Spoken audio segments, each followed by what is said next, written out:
Hi friends, എല്ലാവർക്കും Great Eagle Tech Go Charting powered by Mallu Market Profile pre market റിപ്പോർട്ടിലേക്ക് ഏവർക്കും സ്വാഗതം.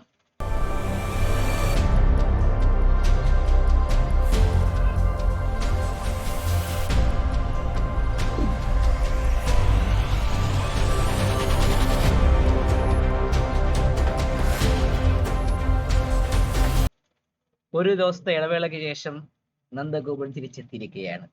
So ഇന്നലെ എനിക്കൊരു ആവശ്യം ഉണ്ടായിരുന്നു, ഒരു പ്രോപ്പ് ഡെസ്കിന് ഡിസ്കഷനൊക്കെ വേണ്ടി ട്രാവൽ ഉണ്ടായിരുന്ന കാരണം എനിക്കത് ഇന്നലത്തെ വീഡിയോ വരാൻ പറ്റിയിട്ടില്ല. അതുകൊണ്ട് സദയം ക്ഷമിക്കുക. അപ്പൊ നമുക്ക് നോക്കേണ്ടത് ഇന്നലത്തെ ഒരു വ്യൂ മാർക്കറ്റ് ഇല്ലായിരുന്നു. കാരണം നിങ്ങൾക്ക് അറിയാൻ പറ്റും, ഞാൻ ഇന്നലത്തെ ഒരു വീഡിയോ ചെയ്യാത്തത് കൊണ്ട്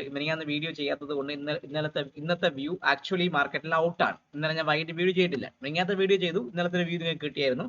പക്ഷെ ഇന്നത്തെ പറ്റി അങ്ങനെ ഒരു വ്യൂ എനിക്ക് തരാൻ പറ്റിയിട്ടില്ലായിരുന്നു. അപ്പൊ ക്ഷമിച്ചുകൊണ്ട് നമുക്ക് മാർക്കറ്റ് പ്രൊഫൈലിന്റെ വീഡിയോയിലേക്ക് കിടക്കാം. അപ്പൊ ഇന്നലത്തെ പ്രൊഫൈലിന്റെ അല്ലെങ്കിൽ ഇന്നലത്തെ ലെവൽ വെച്ചുള്ള അനാലിസിസ് ഒന്നും ഇല്ല. കാരണം ഡയറക്റ്റ് നമ്മൾ എന്ത് ചെയ്യുന്നു, സ്ട്രെയിറ്റ് ആയിട്ട് ഇന്നത്തെ പ്രൊഫൈലിന്റെ അനലൈസിലേക്ക് കടക്കാം. അപ്പൊ നിങ്ങൾ നോക്കി അറിയാൻ പറ്റും, മിഡ് ക്യാപ്പിനെ സംബന്ധിച്ച് പറയുകയാണെങ്കിൽ മിഡ് ക്യാപ്പ് ഒരു ന്യൂട്രൽ എക്സ്ട്രീം ഡൗൺ ആയിരുന്നു. ഇപ്പോൾ പറയുകയാണെങ്കിൽ മിഡ് ക്യാപ്പിനെ സംബന്ധിച്ച് പറയുകയാണെങ്കിൽ ഒരു ന്യൂട്രൽ എക്സ്ട്രീം ഡൗൺ ആയ ഒരു പ്രൊഫൈലായിരുന്നു.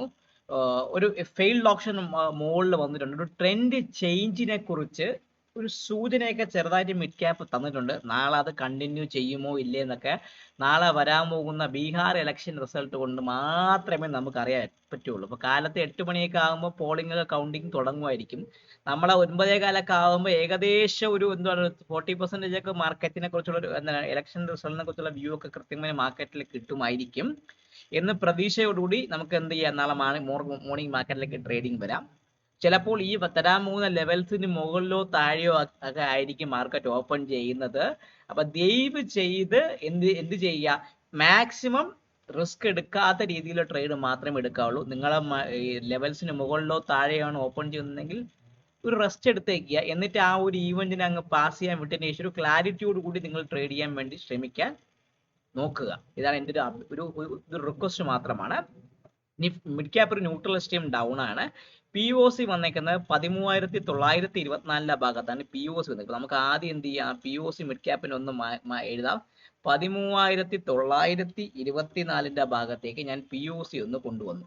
ഇനി ഇന്നത്തെ ഹൈ എന്ന് പറയുമ്പോൾ ഏതായിരിക്കും, 13,958 മുകളിൽ മാത്രമേ ഒരു ബൈയെ കുറിച്ച് ചിന്തിക്കുക. എത്രയാണ്, 13,958 അല്ലെങ്കിൽ 13,960 മുകളിൽ മാത്രമേ നിങ്ങൾ ഒരു ബൈയെ കുറിച്ച് ചിന്തിച്ചാൽ മതി. അങ്ങനെയാണെങ്കിൽ ഫസ്റ്റ് ടാർഗറ്റ് എന്ന് പറയുമ്പോൾ 14,010 എന്ന് പറഞ്ഞ ഒരു സ്റ്റാൻഡേർഡ് ഡീവിയേഷൻ വെച്ചുള്ള ഒരു ലെവലാണ് 14,010. അത് വരുന്നതാണ്. അതിനുശേഷം 14,065 14,065 ഭാഗത്തേക്ക് വരാനും, അതിനുശേഷം അടുത്ത വരാൻ പോകുന്ന പറയുമ്പോൾ 14,110. എത്രയാണ്, 14,110 ഭാഗത്തേക്ക് വരാനുള്ള ചാൻസ് വളരെ കൂടുതലാണ്. അപ്പൊ ചുരുക്കി പറഞ്ഞാൽ ഇതൊക്കെ ഒരു സ്റ്റാൻഡേർഡ് ഡീവിയേഷൻ വെച്ചുള്ള ഒരു സിസ്റ്റം വെച്ചാണ്. 13,960 മുകളിൽ ബൈ, 14,010, 14,065, 14,110 എന്ന് പറഞ്ഞ ലെവലിന്റെ ഭാഗത്തേക്ക് മിഡ് ക്യാപ്പ് പോകാനുള്ള ചാൻസ് കൂടുതലായിരിക്കും. ഇനി സെല്ലിംഗ് എന്ന് പറഞ്ഞാൽ ഞാൻ ഇനി എടുക്കുന്നത് 13,781 താഴെ ഞാൻ സെല്ലിംഗ് എടുക്കുക. എത്രയാണ്, എന്റെ ബെയറിഷ് റഫർ എന്ന് പറയുമ്പോൾ 13,780 താഴെ ഞാനൊരു ബെയറിഷ് റഫറൻസ് മിഡ് ക്യാപ്പിൽ ആലോചിക്കും. അങ്ങനെയാണെങ്കിൽ അത് ഫസ്റ്റ് ടാർഗറ്റ് എന്ന് പറഞ്ഞാൽ ഈ ഗ്യാപ്പ് ഫില്ല് ചെയ്യാൻ വേണ്ടി വരും. എത്രയാണ്, 13,700 ഭാഗത്തേക്ക് വരാം, 13,700 ഭാഗത്തേക്ക് വരാം. ഫസ്റ്റ് അവിടെയാണ്. സെക്കൻഡ് ടാർഗറ്റ് എന്ന് പറയുമ്പോൾ അതിന് താഴെ അടുത്തത് 13,650. എത്രയാണ്, 13,650, 13,650 ഭാഗത്തേക്ക് വരാനും, അതിന് താഴെ സസ്റ്റെയിൻ ചെയ്യുന്നുണ്ടെങ്കിൽ 13,606. എത്രയാണ്, 606 ഭാഗത്തേക്ക് വരാനും, 13,606 ഭാഗത്തേക്ക് വരാനുള്ള ചാൻസും വളരെയധികം കൂടുതലാണ്. വേണമെങ്കിൽ 606 പൊട്ടയാണെങ്കിൽ 13,519 എന്ന് പറഞ്ഞാൽ കഴിഞ്ഞു പോയ 11-ാം തീയതിയുള്ള നവംബർ 11 POCയുടെ ഭാഗത്തേക്ക് വേണമെങ്കിൽ മെയിൻ റിവേഴ്സൽ തരാനുള്ള ചാൻസ് വളരെയധികം കൂടുതലാണ്. സോ 13,780 പൊട്ടയാണെങ്കിൽ ഈ റെഫറൻസ് ലെവലൊക്കെ മിഡ് ക്യാപ്പിൽ ആക്റ്റീവ് ആവും. അപ്പൊ കൃത്യമായിട്ട് അത് വാച്ച് ചെയ്ത് ട്രേഡ് ചെയ്യാൻ വേണ്ടി മാക്സിമം ശ്രമിക്കുക. ഇനി നമുക്ക് ബാങ്ക് നിഫ്റ്റി. ഇപ്പൊ ബാങ്ക് നിഫ്റ്റി നോക്കിക്കഴിഞ്ഞാൽ നിങ്ങൾക്ക് അറിയാൻ പറ്റും, ബാങ്ക് നിഫ്റ്റി ഒരു നോർമൽ വേരിയേഷൻ, നോർമൽ വേരിയേഷൻ ഒരു P ഷേപ്ഡ് പ്രൊഫൈലാണ്. മിഡ് ക്യാപ്പ് ഒരു എന്താണ് ഒരു ട്രെൻഡ് ചേഞ്ചിന്റെ ഒരു ഇൻഡിക്കേഷനായ ഫെയിൽഡ് ഓപ്ഷൻ മുകളിൽ തന്നതുപോലെ ബാങ്ക് നിഫ്റ്റി ഹൈയിൽ ഒരു പി ഷേപ്ഡ് പ്രൊഫൈലൊക്കെ വന്നിട്ടുണ്ട്. അപ്പോൾ പി ഷേപ്ഡ് പ്രൊഫൈൽ എന്ന് പറഞ്ഞാൽ നമ്മളെ സംബന്ധിച്ച് ഒരു ലോങ് ബിൽഡപ്പ് ആണ് യൂഷ്വലി. പക്ഷേ അത് ഡേഞ്ചർ ആണ് എപ്പോഴാണ് ഒരു ട്രെൻഡിന്റെ ഹൈയിൽ പി വന്നാലോ ഒരു ട്രെൻഡിന്റെ ലോവർ ലെവലിൽ ബി വന്നാലോ ആ ഒരു സിസ്റ്റമാണ്. അപ്പോൾ അത് നമ്മുടെ എൻ്റെ മെന്ററിങ്ങിന്റെ ബാച്ചിലുള്ള ആൾക്കാരൊക്കെ ഈ പിയും ബിയും തമ്മിലുള്ള ഡിഫറൻസിനെ കുറിച്ച് വ്യക്തമായിട്ട് അറിയാവുന്നതാണ്. സോ കൂടുതൽ അറിയണമെങ്കിൽ എന്നെ തമിഴിൽ കാണിച്ച നമ്പറിൽ ബന്ധപ്പെടാൻ അവർ വ്യക്തമായി പറഞ്ഞു തരുന്നതാണ്. അപ്പോൾ പിക്ക് മുകളിൽ ഇനി ഫ്രഷ് ബൈ ഉള്ളൂ. ഇന്നത്തെ ഹൈക്ക് മുകളിൽ മാത്രമേ ഞാൻ ഇനി ഒരു ഫ്രഷ് ബൈയെ കുറിച്ച് 58,616 മുകളിൽ മാത്രമേ ഒരു ബൈയെ കുറിച്ച് ഞാൻ ചിന്തിക്കുന്നുള്ളൂ. അപ്പൊ നമ്മളെ പി ഒ സി നിൽക്കുന്ന 58,551 ഭാഗത്താണ് പി ഒ സി. അപ്പൊ ഞാൻ ആദ്യം ഒന്ന് പി ഒ സി മാർക്ക് ചെയ്യാം. 58,551 ഭാഗത്തേക്ക് പി ഒ സി ഒന്ന് വന്നിട്ടുണ്ട്. ഇനി എന്റെ ബുള്ളിഷ് ഓഫർ എന്ന് 58,620. അപ്പൊ ഞാൻ 58,620 മുകളിൽ മാത്രമേ ഞാനൊരു ബൈ എടുക്കുന്നുള്ളൂ. ക്ലിയർ ആവുന്നുണ്ടല്ലോ? അങ്ങനെയാണെങ്കിൽ ഫസ്റ്റ് ടാർഗറ്റ് ഇവിടെ വരാം 58,733 ഭാഗത്തേക്ക് വരാം. ഫസ്റ്റ് ടാർഗറ്റ് സ്റ്റാൻഡേർഡ് ഡീവിയേഷൻ വെച്ചുള്ള ഫസ്റ്റ് ടാർഗറ്റ് വരാം. അതിന് മുകളിൽ 58,889 ഭാഗത്തേക്ക് വരാനും അതിന് മുകളിൽ തേർഡ് ടാർഗറ്റ് എന്ന് പറയുമ്പോൾ 59,000 ആ ഒരു ബിഗ് റൗണ്ട് നമ്പർ എന്ന് പറഞ്ഞാൽ 59,000 ഭാഗത്തേക്ക് വരും. ചുരുക്കി പറഞ്ഞാൽ 58,620 മുകളിൽ ബാങ്ക് നിഫ്റ്റി, 58,733, 58,899, 89, 59,000 ഭാഗത്തേക്ക് ബാങ്ക് നിഫ്റ്റി വരാനുള്ള ചാൻസ് കൂടുതലാണ്. ഇനി നമുക്ക് സെല്ലിങ്ങിനെ കുറിച്ച്, ഇപ്പൊ സെല്ലിംഗ് എന്ന് പറയുമ്പോൾ ഇനി ഞാൻ എടുക്കുന്നത് 58,073 താഴെ മാത്രമേ ഞാനൊരു സെല്ലിങ്ങിനെ കുറിച്ച് ചിന്തിക്കത്താണ്. 58,073 താഴെ മാത്രമേ ഒരു സെല്ലിങ്ങിനെ കുറിച്ച് ചിന്തിക്കുന്നുള്ളൂ. അങ്ങനെയാണെങ്കിൽ ഫസ്റ്റ് ടാർഗറ്റ് 57,957 എന്ന് പറഞ്ഞാൽ പഴയ സപ്പോർട്ടാണ്. 57,957 ഭാഗത്തേക്ക് പോവാം. അതിന് താഴെ അടുത്തത് 57,769 270 എന്ന് പറഞ്ഞാൽ പി ഒ സി ഉണ്ട്. 57,770 57,770 ഭാഗത്തേക്ക് ഒരു വരാം.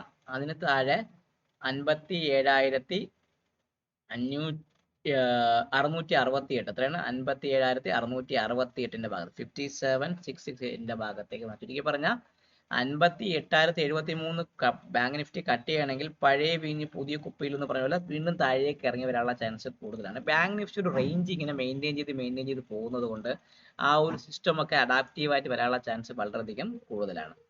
ഇനി നമുക്ക് നോക്കുകയാണെങ്കിൽ നിഫ്റ്റി നല്ലൊരു സെല്ലിംഗ് വന്ന നിഫ്റ്റിയാണ്. പക്ക ഒരു ഹെവി സെല്ലിംഗ് നിഫ്റ്റിക്ക് ലാസ്റ്റ് ഉണ്ടായിരുന്നു. പക്ഷെ എന്നാലും ഒരു നോർമൽ വേരിയേഷൻ അപ്ഡേ ആണ്. സെക്കൻഡ് ടാർഗറ്റ് ഓൾമോസ്റ്റ് വന്ന ദിവസമായിരുന്നു. ഓൾമോസ്റ്റ് ഇന്നത്തെ പി ഒ സി ഒക്കെ ഓൾമോസ്റ്റ് സെയിം ആയിട്ടാണ് നിഫ്റ്റി നിൽക്കുന്നത്. സോ 25,894 ഭാഗത്തേക്ക് നമ്മളെ പി ഒ സി ഒന്ന് കൊണ്ടുവരാം. 25,894 ആണ് നമ്മുടെ പി ഒ സി. ഞാൻ പി ഒ സി ഒന്ന് ഞാൻ മാർക്ക് ചെയ്ത് 25,000 എത്രയാണ്? 25,894 ആണ് പി ഒ സി. ഞാൻ ആ പി ഒ സി ഒന്ന് മാർക്ക് ചെയ്ത് വെച്ചിട്ടുണ്ട്. ഇനി ബുള്ളിഷ് എന്ന് പറയുമ്പോൾ ഇന്നത്തെ ഹൈ അല്ലെങ്കിൽ 26,030 മുകളിൽ മാത്രമേ ഞാൻ ഒരു ബൈ എടുക്കുന്നുള്ളൂ. 26,030 മുകളിൽ മാത്രമേ ഞാനൊരു നിഫ്റ്റി ഒരു ബൈയെ കുറിച്ച് ചിന്തിക്കുന്നുള്ളൂ. അങ്ങനെയാണെങ്കിൽ ആ ബൈ എങ്ങോട്ട് പോവാം? ഫസ്റ്റ് ടാർഗറ്റ് 26,053 പറഞ്ഞാൽ ഈ ഒരു ഇമ്പോർട്ടൻ്റ് അല്ലെങ്കിൽ 26,083 ഭാഗത്തേക്ക് പോവാം. എത്രയാണ്? 26,083 ഭാഗത്തേക്ക് പോവാം. ഫസ്റ്റ് ടാർഗറ്റ് അവിടെയാണ്. അതിന് മുകളിൽ അടുത്തത് 26,108 ഭാഗത്തേക്ക് 26,108 26,108 ഭാഗത്തേക്ക് വരാനും. തേർഡ് എന്ന് പറയുമ്പോൾ നമ്മൾ ഇതൊരു പഴയ റെഫറൻസ് ആണ്. കഴിഞ്ഞ ഒരു എത്രയാണ് നമ്മളെ സംബന്ധിച്ച് പോകുന്ന സമയത്ത് നമ്മൾ ഈ ഗോറ്റു അടിക്കുമ്പം കഴിഞ്ഞ വർഷത്തെ ലെവലാണ്. കഴിഞ്ഞ വർഷം എന്ന് പറയുമ്പം ഒരു ഒക്ടോബർ എൻഡ് അല്ല, സെപ്റ്റംബർ എൻഡിന്റെ ഭാഗത്തേക്ക് വരും. ഇപ്പോൾ ഈ ഒരു ഞാൻ അപ്ലൈ ചെയ്യുമ്പോൾ കഴിഞ്ഞ വർഷത്തേക്ക് പോവുകയാണ്. നിങ്ങൾ നോക്കുമ്പോൾ അറിയാമല്ലോ, ബാക്ക് അടിച്ചടിച്ച് പോകുമ്പോൾ കഴിഞ്ഞ വർഷം ഡേറ്റ വരണം. ഇപ്പോൾ ചുരുക്കി പറഞ്ഞാൽ നമ്മൾക്ക് ഈ എന്നെ സംബന്ധിച്ച് പറഞ്ഞാൽ 26,132 ഭാഗത്തേക്ക് വരാം. അപ്പോൾ എത്രയാണ്? സെക്കൻഡ് ടാർഗറ്റ് എന്ന് പറയുമ്പോൾ 26,132 26,132 ഭാഗത്തേക്ക് വരാനും അതിന് മുകളിൽ സസ്റ്റെയിൻ ചെയ്യുന്നുണ്ടെങ്കിൽ 169 എന്ന് പറഞ്ഞാൽ അല്ലെങ്കിൽ 170 എന്ന് പറഞ്ഞ ഒരു ഇമ്പോർട്ടൻ്റ് ഏരിയ 26,170 ഭാഗത്തേക്ക് വരാനുള്ള ചാൻസ് കൂടുതലാണ്. ചുരുക്കി പറഞ്ഞാൽ 26,030 മുകളിൽ മാത്രമേ നിഫ്റ്റിക്ക് സപ്പോർട്ട് മൂവ്മെന്റ് ഉള്ളൂ. അത് 26,083, 132, 26,170 ഭാഗത്തേക്ക് വരാം. പി ഒ സി നിൽക്കുന്നത് 25,894 ഭാഗത്താണ്. ആ ഭാഗത്ത് തന്നെ മാർക്കറ്റ് ക്ലോസ് ചെയ്തിരിക്കുന്നു. ഇനി നമുക്ക് സെല്ലിംഗ് എന്ന് പറയുമ്പോൾ, ഇനി സെല്ലിങ്ങിനെ കുറിച്ച് ചിന്തിക്കുന്നുണ്ടെങ്കിൽ ഏറ്റവും വലിയ കാര്യമാണ് സെല്ലിംഗ് എന്ന് പറയുമ്പോൾ ഞാൻ ഇനി ഈ ഒരു ഇന്നലതല്ലോ അതായത് 25,778 താഴെ ഞാൻ സെല്ലിങ്ങിനെ കുറിച്ച് ചിന്തിക്കും. കാരണം 25,778 താഴെ സസ്റ്റെയിൻ ചെയ്യുന്നുണ്ടെങ്കിൽ ഞാൻ ഒരു സെല്ലിങ്ങിനെ കുറിച്ച് ചിന്തിക്കും. അങ്ങനെയാണെങ്കിൽ ഫസ്റ്റ് ടാർഗറ്റ് ഇതാണ് 25,729 25,729 ഭാഗത്തേക്ക് വരാം. ഫസ്റ്റ് ടാർഗറ്റ് അവിടെ ആയിരിക്കും.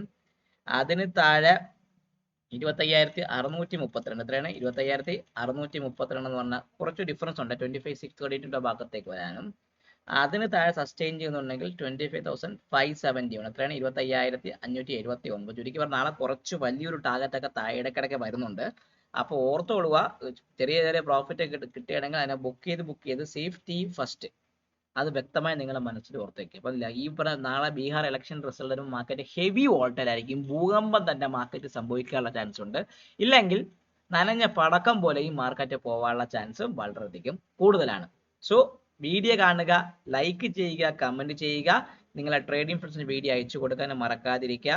പുതിയ വളരെ കുറേ ഫീച്ചേഴ്സും കുറേ കാര്യങ്ങളൊക്കെ അടങ്ങിയ ഒരു മെന്ററിംഗ് ബാച്ച് ഈ വരാൻ പോകുന്ന ഫെബ്രുവരിയിൽ സ്റ്റാർട്ട് ചെയ്യുന്നുണ്ട്. അതിൽ നിങ്ങൾക്ക് ജോയിൻ ചെയ്യണം, താല്പര്യം ഇപ്പോഴേ അതിനെക്കുറിച്ച് പ്രിപ്പറേഷൻ ഒക്കെ ചെയ്യണം, അങ്ങനെ എന്തെങ്കിലും കാര്യങ്ങൾ നിങ്ങൾ അറിയുന്നുണ്ടെങ്കിൽ തമ്മിലേക്ക് കാണിച്ച നമ്പറിൽ ഒരിക്കൽ ബന്ധപ്പെടാൻ ശ്രമിക്കുക. Take care and bye bye.